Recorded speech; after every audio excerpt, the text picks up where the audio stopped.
It's time again for the Insiders with Chuck Chvala and Scott Jensen, sponsored by the Wisconsin Counties Association and the Tommy G. Thompson Center on Public Leadership. Hi, I'm Scott Jensen, former Assembly Speaker. And I'm Chuck Chvala, former Senate Majority Leader.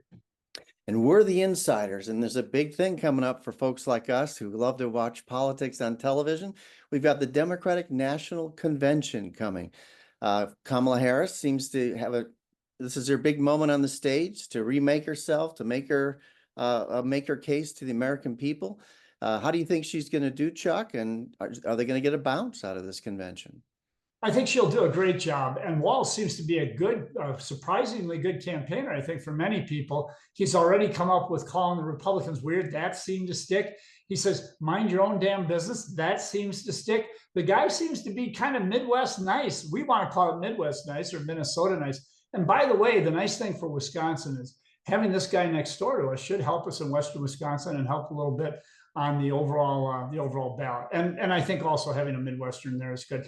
But you know, Scott, they had Hulk Hogan, and how old is the guy that sang the national anthem again?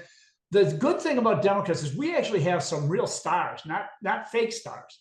We have real stars. And I think that our people who are putting this convention together will do a marvelous job. Now, there are some potential downsides. You never know when you're going to hit protesters or other things that could be a problem. But I look for really good things out of the convention. I think there will be a bit of a bounce. What seems to be happening is there is great enthusiasm, which seems to be building even in the polling.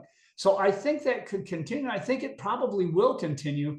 And I'll tell you what, I've been talking to a lot of people and who really know this stuff pretty well over the years. And the one that I thought was the best statement, and actually a couple of people confirmed, they feel it's more likely that Kamala Harris will win by 5 than Trump will win by 1. That is really an interesting, in other words, it is we feel, I think most people, including myself, feel that what's happened here is that the dynamics have shifted so that it is now Kamala's to lose. Well, I do agree that she has momentum going into the convention. I think it's very likely that the convention will also give her a little bounce. That's usually what happens. But you know, the two political conventions, there's really no contact, right? So each of them gets to like shadow box in the corner and show people their fast moves. And then they ring the bell after the conventions and the fight really begins. And I think that's what's going to happen here. The paid television advertising is just going to get jacked up on both sides. It's all going to be negative. They're all going to be trying to define the other candidate. She has done a good job in the month she's had here going into the Democratic convention to sort of give herself a political makeover. You know, it was just in the spring when Democrats themselves were saying, oh gosh, we can't have her as the nominee. There's no way she'd win. Now they're like, I'm so excited she's our nominee. So, you know, I think the answer lies at least somewhere in the middle. I'd like to remind people that in 1988, when Michael Dukakis came out of the convention leading by 17 points. And in the end, we never got to see a President Dukakis. So the paid advertising that begins after the second convention, that sort of, and the debates that will follow, it looks like we might get a couple of those. I think those will determine the outcome of this presidential race. But in the meantime, it's very close, right? She's had this honeymoon, and it appears that it has put her slightly ahead in a state like Wisconsin. We've got one, you know, there's a poll that shows her up by 1. There's a poll that shows her up by 4. Another poll that shows Trump up by 1. So it's still essentially within the margin of error in Wisconsin, still a dead heat. This can go either way in all those swing states we're seeing around the country. But clearly at the moment, she does have the momentum, and things are slightly tilted in her direction. But the real race is about to begin at the end of August. Well, and I'll tell you that Scott's focused there on the polls. The two of the very top polls in the country, rated 1 and 3 by leading folks, say one of them says she's up by 4 in every one of the 3 blue wall states, and the Marquette poll has her up as well. So I think, although you can say within the margin of error, but I'd rather be on the upside of that than the downside of that. So I feel she has done a good job. I think the convention gives her a boost. I do think that the only things, what you look for is what can change the dynamics of the race. And right now, by the way, the momentum is so good. Trump's act seems to be kind of not working that well, and people have had enough of it. Can the ads do anything? whatever the ads do for Republicans, I guarantee you, once the abortion ads start coming out from Democrats, anything the Republicans do with their ads is going to be wiped out. I would say that. The debates, yes, there's probably going to be one presidential debate and one vice presidential debate. And those do have the potential to change things, but I like our odds against J.D. Vance. And here's the good thing about Kamala Harris. Scott is right. Democrats were very nervous about Kamala Harris. But what's happened is that when she came out and ran 4 years ago against Joe Biden and in the primaries, she did not seem to perform very well and was not relatable.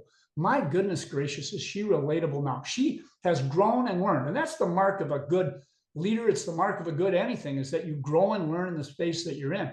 She has done that. So I think that she'll do a good job in the debates. I think she'll do a good job here on in. Right now, Democrats, I have to say, the enthusiasm is almost wild. People are excited. Well, I will say this. So far the Dems have done a good job of keeping her on script and within the bubble. The media does not get a chance to ask her questions. She doesn't sit down for interviews with the media.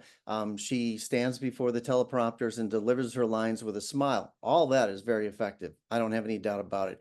The question is when the scrapping really begins, whether it's in a debate or in the sort of scrum that reporters are eventually going to get to ask their questions. I mean, you can push them off for a while, but we're in politics. There at some point, you're walking down the hallway and they got you. They're going to ask you their questions. And will she be able to stand up to it? Neither of those things, debates or media questions, have been her forte in the past. She's had a chance to practice. It's on the national stage over the course of the last 3.5 years. Maybe she has that skill and we just haven't seen it yet. But there's a lot of the election yet to go. Anyone who thinks that they know how this one turns out has not paid attention to the last 7 months, which has been a roller coaster ride. I think it's going to be interesting. I have to say, I think the handlers of Kamala Harris know the same thing that Scott and I know, and that is you really don't have to have a press conference. You don't have to sit down. And given where she's at, she doesn't need to do that. So I think that is less of a danger than the debate. The debate will be the question and answer period. But I think she's moved enough. She's developed enough. I don't think she's going to fall for the bait in the debate. And I think Donald Trump will be the old guy on the stage. So I'm feeling pretty good about where we're at and what the potential changes are between now and November. And remember, as I've said for 8 months, abortion is going to decide this election. We'll check in September and October, see how you're feeling. All See right. you Thank you. next time. You've been listening to The Insiders with Chuck Chvala and Scott Jensen, sponsored by the Wisconsin Counties Association and the Tommy G. Thompson Center on Public Leadership.